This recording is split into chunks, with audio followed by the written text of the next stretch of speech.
Some people have been putting their lives at risk because of the cost of important medication that's way too high. A new study shows as many as 25% of diabetes patients give themselves smaller doses, just trying to make the insulin last longer. And here's why. There's a vial of insulin that can cost about $2 to $6 to make, but many patients are paying more than $400 a month for these drugs. Obviously, this rationing can be dangerous, and the report says many never tell their doctors that they're doing it. Action 9 investigator Jason Stujanki constantly looking for ways to save you money on many things, including your meds, especially insulin.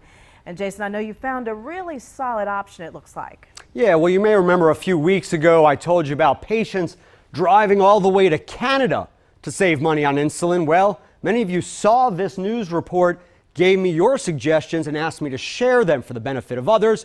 Well, here's the one that came up most. Dave Campagna takes insulin 4 times every day, and that was costing him a lot, even with insurance. You were paying what? $250 a vial, and the vial would last me 1 month. But then his doctor recommended something, Walmart. Now I'm paying like $25 for the same. So about 1/10 of the price. Yeah. So I looked into it. Turns out Walmart is the only store that has its own brand of insulin. It's called Relion, and everyone pays the same price, $24.88. Novo Nordisk makes the medicine. You don't need insurance. You don't even need a prescription, but you still have to ask for it at the pharmacy counter. And in case you're skeptical, I checked.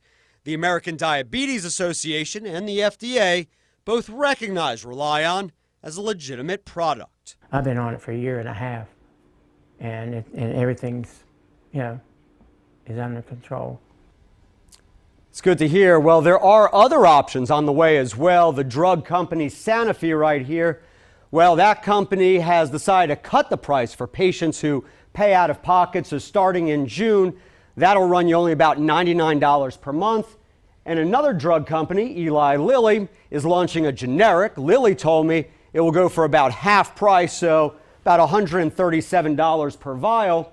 And the insurance company Cigna told me it plans to sell a 30-day supply for $25 tops. And Jason, we know the federal government has also been very vocal about these insulin prices as well. Yeah, and the FDA specifically, the FDA is rethinking regulations to encourage more competition, and both houses of Congress are officially investigating insulin prices specifically. And hopefully that'll help a lot of those patients out there. A lot of information for you. So we put it all on our WSOC TV app. Thanks, Jason. Sure.